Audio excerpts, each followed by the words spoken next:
I'm literally losing daylight, so I'm gonna try and do this quickly. The question I get all the time is, what? How do you do that? When they find out that I work full-time and I go to school full-time. So many people just don't understand how it's doable. And I'm not sure that that's right, because it is very doable. It just depends on how much work you can handle. Now, I'll be honest, going into this, I wasn't actually certain that I could manage. I told myself I could manage, and I told myself I would make it work. And when something is actually important to you, and I mean like 100% it is important to you that it gets done, it gets done. No excuses, no ifs, ands, or buts, it will be done. So how do you do it? Or rather, how do I do it? I can't state for everyone how it should be done. I can only tell you how I make it work. So full-time, at least where I am, all that means is that you are committed to working a minimum of 36 hours a week.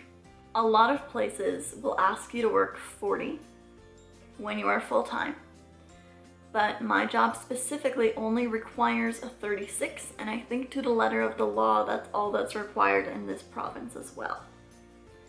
You can look in your own area to double check, but here it's a 36. And the law also requires that you get a certain amount of days off every 14 days. So for most companies, the easiest way to do that is to give you 2 days off every week. So the way I've arranged all of my things is I work every Sunday, I work every Monday. Tuesday is considered my day off from work. And then I work every Wednesday. Thursday is my other day that's considered off from work. And then I work every Friday and Saturday. And my shifts on these days add up to over 36 hours a week, but under 40. Sometimes they're actually over 40, but you know what I mean. They always add up to at least 36. Now, on Tuesday and Thursday, those days are where all of my classes are aligned. Now, I'm in university and I get to kind of pick my classes within the restrictions. So for the courses you intend to take that might be harder, or you might end up having to work out a different system. But that's the one that I have worked out for myself. And you're probably sitting there going, but there's homework, you don't just go in class. And you'd be right. I've gotten myself into the routine where I am up sometime between 5:30 and 6:15 a.m. every single day, regardless of whether I start work at noon or 9 a.m., regardless of what time my classes actually start. Generally that's 8:30 in case you're curious. That way I have plenty of time to get up, get myself ready, have some breakfast. And on school days, immediately afterwards I have to leave because I walk to school. And I can post a little bit about, I'll put a video in one of the corners, I no longer remember which, kind of explaining why I walk. I also don't go to bed really before 11 ever. So between 11 and about 5:30 is when I sleep.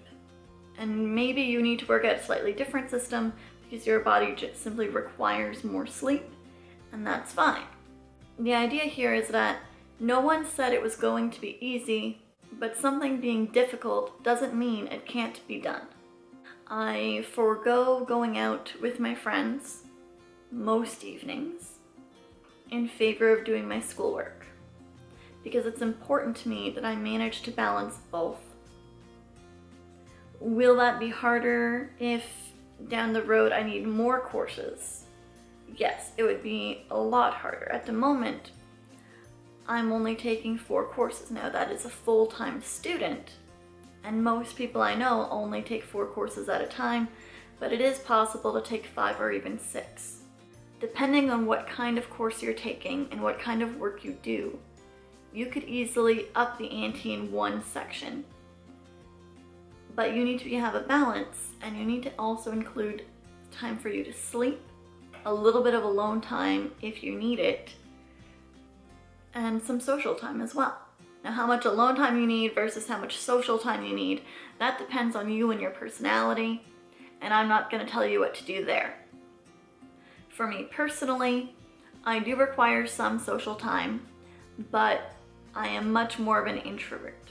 And because I'm an introvert, I can use my alone time as a kind of study break. I don't necessarily need people to recharge my batteries, although I do enjoy spending time with them.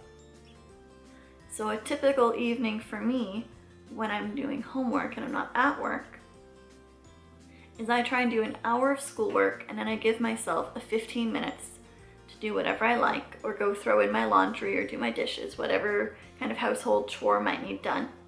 And then I go back to studying.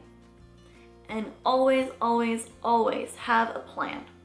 If you're wasting time coming up with your plan, you are literally wasting your time. I tend to take about an hour on Sundays and plan out a full week and just kind of double check it as I go. And I also take the time to make any corrections I might need to make. If an assignment has been moved, or someone is ill or needs to switch shifts, obviously that is going to change what my week looks like, and I need to plan accordingly. If you guys want me to make a full video going a little more in depth on how exactly I plan my week out and really get into how I make it all work, I can 100% do that. But the main point of this video is kind of to express to you and to someone you might know who wants to do this, that it is hard. It is hard work to do full-time school and full-time work. But it is also very doable. And if it means a lot to you to pay for your own education and not need to take out loans, or maybe you already have loans and you just want to pay them off faster, or you just really don't want to lose your job because you enjoy having the benefits, it's doable. You just need to put in the effort, and you need to have the support system around you that will understand that you are busy. I'm quite lucky in the way that my friends are very supportive of the fact that I'm doing both, and so they know that I'm not blowing them off when I tell them that I'm busy. They understand that I actually am, and that I genuinely want to spend time with them, and I will suggest a time to get together and hang out. And if you're a little bit more social, and you're hoping to be able to spend more time with your friends, perhaps your friend is okay getting together to help you study for a test that you have coming up. Alternatively, if they're in school, get together for a group study date. You don't necessarily need to be in the same courses. I'm certainly not in the same courses as most of my friends. I'm hoping that this helps you, or if not you, perhaps you know someone that it might help and you might share it with them. But I'll see you all in my next video. Bye guys.